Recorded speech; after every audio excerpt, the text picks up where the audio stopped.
joined our committee as a Gold Star mother. And this is the first time in 4 years that we've been able to have a family member come up to the podium. So please give me a round of applause and welcome Mrs. Raw.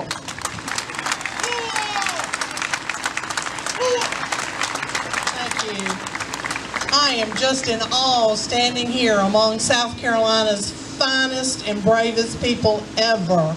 You know, our country basically has it wrong. We put a lot of stock in celebrities and politicians and sports figures and people with power, but that's not where it's at. It's right here. You people that serve your community every single day. You're our heroes. You make a difference and you don't expect one thing from your service. We thank you for that.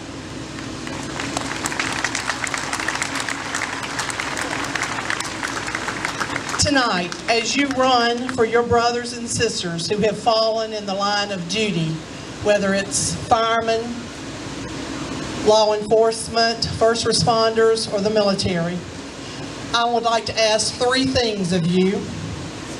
First, don't remember how they died. Remember for what they died, what the reason was that they were fighting.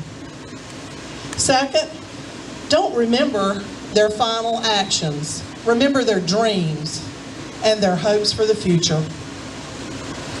Don't remember how they fought, but remember who they were fighting for. Tonight, as you run, you will continue their fight, you will carry their dreams, and we will vow together to finish the race they started. God bless each one of you. God bless you.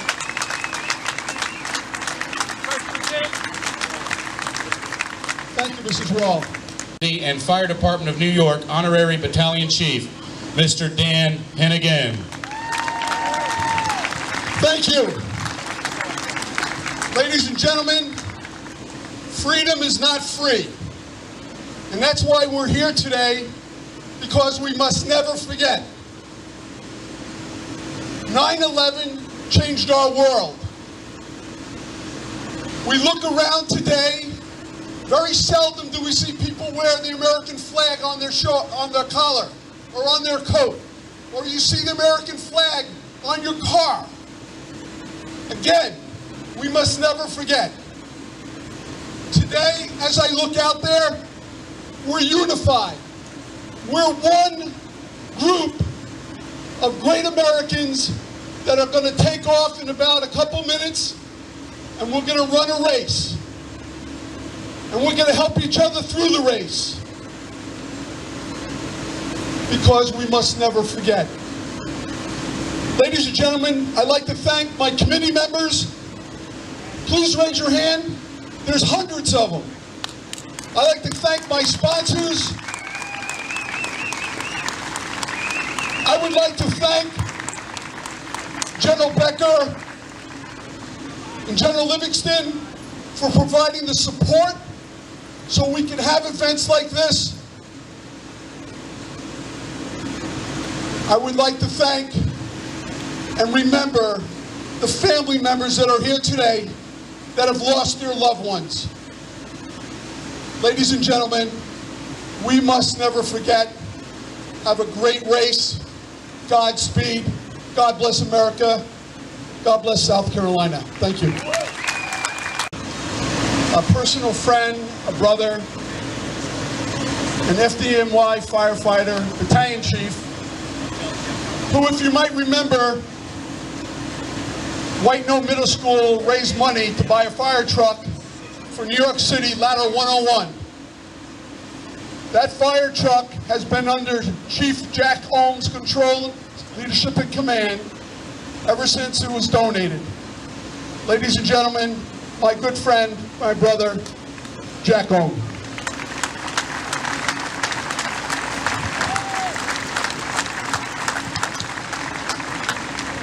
Thank you all. Wow, very impressive. I think you got to look around and say, to assemble all this manpower and woman power here, there's really one guy we have to thank, I know he assembled a great committee of hundreds of people to help him. But Dan, you've been the driving force, so let's hear it for Dan Hennigan. Thank you, Dan. Woo! Yeah! And I'd like to thank all the volunteers. I know countless hours have gone into this event, more than you probably, when you signed up for it, more than you ever realized, because Dan could be, Dan's a tough boss. He's a good friend, but he's a tough boss. He gets things done. And as you look around, this is the second biggest run after New York City, and it's only the second year.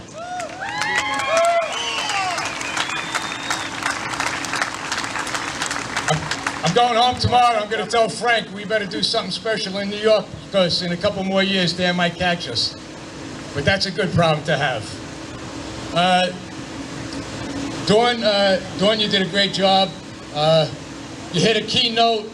I traveled all over the country with this 9/11 exhibit that you see behind you.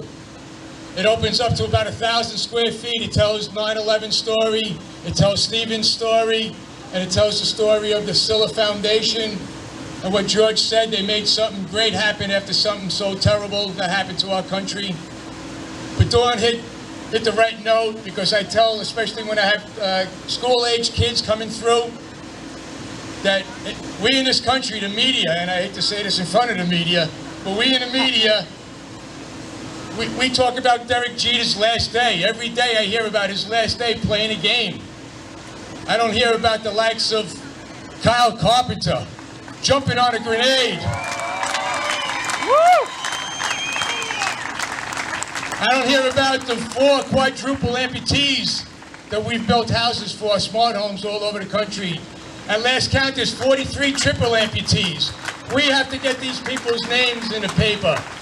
They should be our heroes. They should be making the big bucks. Not somebody catching a ball or kicking a ball or singing a good song. And they should get respected, but not more than our American heroes. So I'd like to say on behalf of my family and all of New Yorkers and all of Americans, thank you to the finest military this country, this world has ever seen.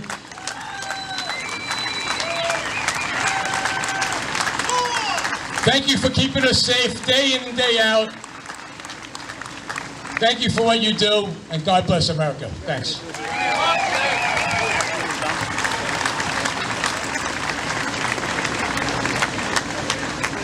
Kyle Carper Medal honor recipient. Kyle is one of the most humble, appreciated, caring person that I've ever come across, and many of you who have met Kyle will articulate exactly what I just said. Kyle doesn't see himself as anybody different. Kyle just wants to get on with his life at USC and kind of be left alone. Tonight, when we run, we must remember all the other Kyles, and again, all the other first responders and military service members. Without further ado, let's get a round of applause for Kyle Carpenter. Kyle!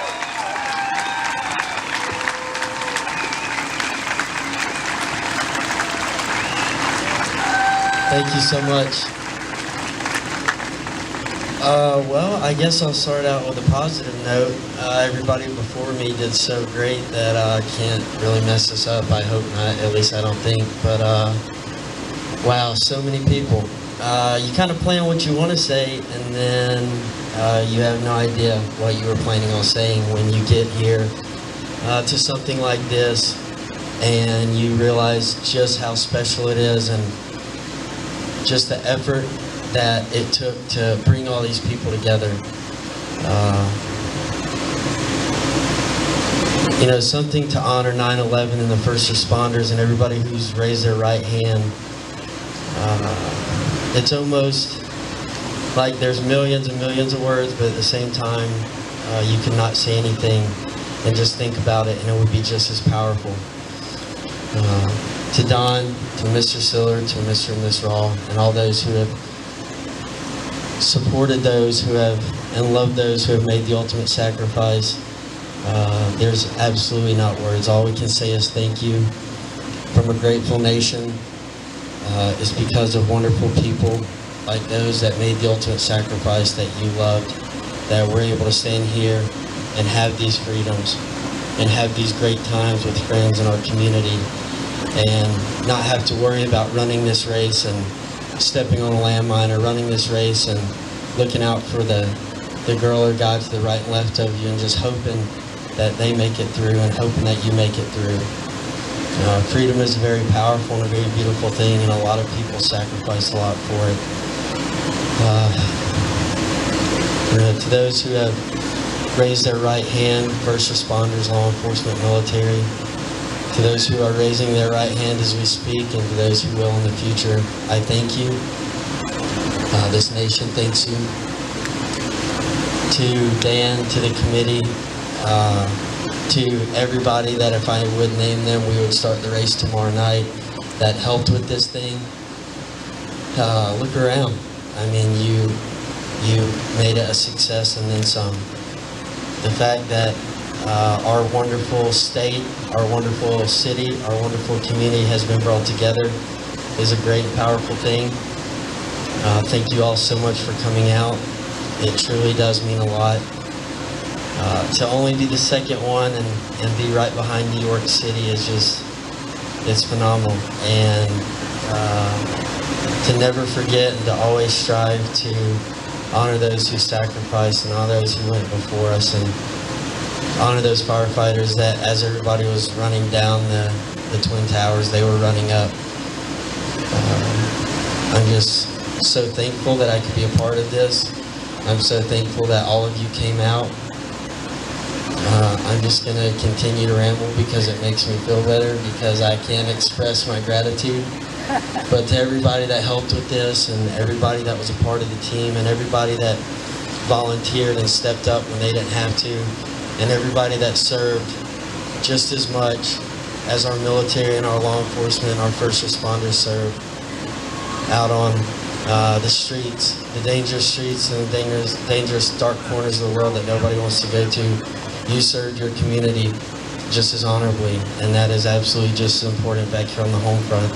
So to the families that stick beside those who serve, I thank you. Also, you absolutely don't get enough credit and don't get enough spotlight. I know, and my family, it's been a wild and crazy and a hard and a great past 3 years, since 4 years now since being injured. I'm a firm believer that you don't get anywhere in life without great people behind you. And me standing here is because of this community and because of this state. And from the moment I was injured, the letters of support and love that came out of this community, it can't be put into words. It's because of people like you that I can stand up here, and that I'm as well as I am, and I'm as healed as I am. And